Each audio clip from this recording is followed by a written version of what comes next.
Hey guys, it's Priscilla Ono, global makeup artist for Fenty Beauty. So we just launched our new Pro FILT'R Hydrating Longwear Foundation, and I am here to show you guys the difference between the new foundation and the original Pro FILT'R Soft Matte Foundation. I'm gonna start off by telling you guys what the similarities are between the original Pro FILT'R Soft Matte Foundation and the new Pro FILT'R Hydrating Longwear Foundation.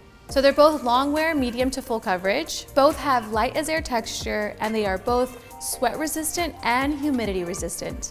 Both come in 50 shades and are a one-to-one match. For instance, I'm 240 in original Pro FILT'R Soft Matte Foundation, so I'm 240 in the new Hydrating Longwear Foundation. If you're not sure about shade matching, a trick that I like to use is to swatch a couple of shades on your cheek and jawline. And the packaging. Yes, it's different, but you get the same fill weight. So now we're gonna dive a little deeper and talk about the differences. The original Pro FILT'R Soft Matte Foundation has mattifying properties that absorb oil and has an oil-free formula for a shine-free, smooth finish. For the Soft Matte Foundation, you wanna wait a minute for the foundation to set. Hydrating foundation was developed for more normal to dry skin types in mind, but anybody can use it depending on their preference. It also has hydrating properties, it smooths skin, and it won't settle into the lines. Next up, I'm gonna talk about application and the best tools to use. Rihanna always designs the perfect tool for each product. I love using the full-bodied foundation brush with the soft matte foundation because of its smoothing properties. And the Kabuki Buff brush for the hydrating foundation is the perfect brush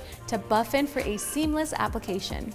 And one of my favorites, a damp precision sponge that you can use for both foundations. It just gives a lighter, more diffused finish. So Rihanna has more of an oily skin. I used always soft matte foundation. It really lasts, especially when she's performing, photo shoots, red carpets. But recently, I would say the last 8 months, I have been actually mixing the two, and it gives you that no makeup look.